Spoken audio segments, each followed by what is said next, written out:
The civilian casualty rate in Ukraine by the Russian military is around 11,000 civilians, around 2,000 children. In Gaza, it's 40,000 civilians, 16,000 children. So that's 8 times the number of children killed in 1/3 of the time span by Israel.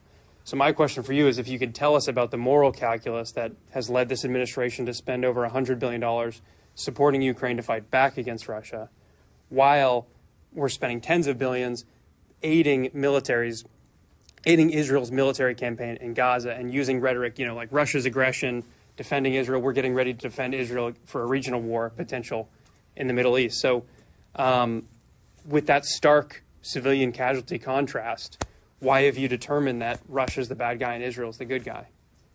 So again, let's take a step back in time here and look at how these conflicts started. Number one, Russia's illegal, cruel invasion, February of 2022, essentially attacking its democratic sovereign neighbor unprovoked. October 7, Hamas killed over 1,200 innocent civilians, took over 250 hostages, half of whom are still being held today.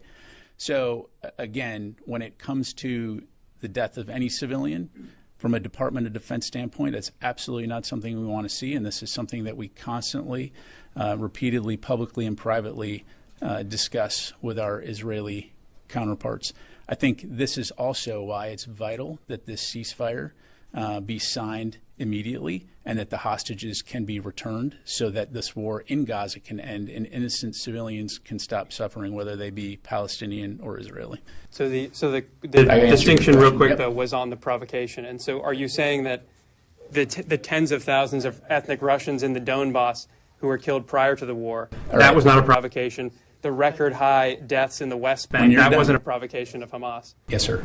Thank you, General. How do you determine that? I answered a couple of questions.